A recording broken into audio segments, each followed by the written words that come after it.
వరుస వివాదాల్లో కోరుకున్న Hyderabad cricket association కు హైకోర్టు మరో షాక్ ఇచ్చింది. ఏకపక్ష నిర్ణయాలు తీసుకుంటున్న హెచ్సిఏ తీరును న్యాయస్థానం ఎండగట్టింది. హెచ్సిఏ సిఇఓ నిబంధనలను అతిక్రమించడంపై హైకోర్టు అక్షింతలు వేసింది. మరో వివాదంలో Hyderabad cricket association 6 under nineteen cricketers పై 5 ఏళ్ల పాటు నిషేధం.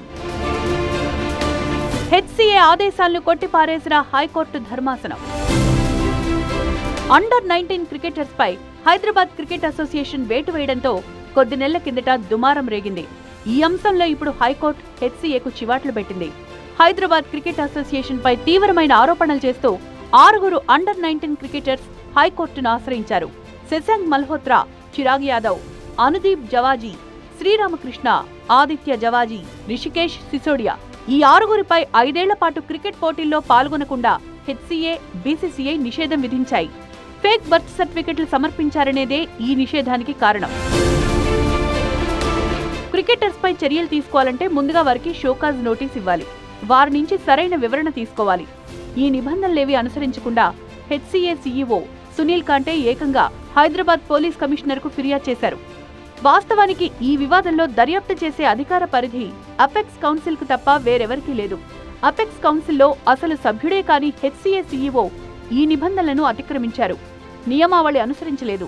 సీఈఓ ఫిర్యాదుతో హైదరాబాద్ పోలీస్ కమిషనర్ ఈ అంశంపై దర్యాప్తు చేసి 50 రోజుల తర్వాత నివేదికిచ్చారు. ఈ నివేదికను హెచ్సిఏ సీఈఓ బీసీసీఐకి పంపారు. శశాంక్ మల్హోత్రా విషయంలో నేరుగా తానే నిర్ణయం తీసుకుని నిషేధం విధించారు. హెచ్సిఏ సీఈఓ నివేదికతో 5 అండర్-19 క్రికెటర్స్ పై బీసీసీఐ వేటు వేసింది.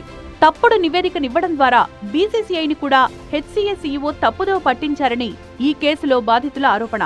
వినో మాన్కర్ టోర్నమెంట్, కూచ్ బీహార్ టోర్నమెంట్స్ ముగిసిన తర్వాత తమపై నిషేధం విధిస్తున్నట్లు నవంబర్ 14న హెచ్సిఏ మెయిల్ పంపిందని ఈ 6 క్రికెటర్లు హైకోర్టుకు వివరించారు. నిజానికి క్రికెటర్స్ పై 5 ఏళ్ల పాటు నిషేధం విధించే అధికారం బీసీసీఐకు లేదు. 2 ఏళ్ల పాటే నిషేధం విధించాల్సిన బీసీసీఐ ఈ నిబంధనలను బేఖాతరు చేసింది. దీనిపైన బాధితులు కోర్టుకు వెళ్లారు. ప్రముఖ న్యాయవాది రాజా శ్రీపతిరావు ఈ కేసును ప్రతిష్టాత్మకంగా తీసుకున్నారు. యంగ్ క్రికెటర్స్ భవిష్యత్తు అంధకారం కాకుండా ఈ కేసును హైకోర్టు దృష్టికి తీసుకొచ్చి సమర్థంగా వాదనలు వినిపించారు. 6 అండర్-19 క్రికెటర్లు హెచ్సిఏ, బీసీసీఐ వాదనలు విన్న తర్వాత హైకోర్టు ఈ 5 ఏళ్ల నిషేధాన్ని పక్కన పెట్టింది.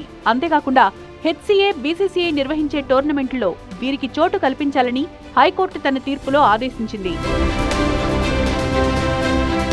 హెచ్సిఏ వివాదంలో రెండో అంశం లీగ్ మ్యాచ్ల నిర్వహణ.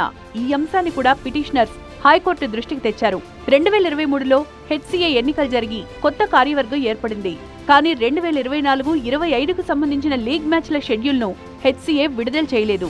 లీగ్ మ్యాచ్ల నిర్వహణ విషయంలో హెచ్సిఏ అంతులేని నిర్లక్ష్యానికి పాల్పడిందని జై హనుమాన్ క్లబ్ ఆరోపించింది.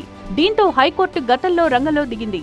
హెచ్సిఏ క్రికెట్ మ్యాచ్ల నిర్వహణను పర్యవేక్షించింది. లోపాలు సరిదిద్దడానికి న్యాయస్థానం జస్టిస్ నవీన్ రావుకు బాధ్యతలు అప్పగించింది. అప్పట్నుంచి జస్టిస్ నవీన్ రావు హెచ్సిఏ మ్యాచ్ల వ్యవహారాన్ని నిశితంగా పరిశీలిస్తున్నారు. హైదరాబాద్ క్రికెట్ అసోసియేషన్ ఎదుర్కొన్న మూడో వివాదం ఉద్యోగుల తొలగింపు. హెచ్సిఏ అధ్యక్షుడు జగన్మోహన్ రావు అప్పట్లో విజయ్ దుర్గా అనే ఉద్యోగిని అక్రమంగా తొలగించారన్న ఆరోపణలొచ్చాయి.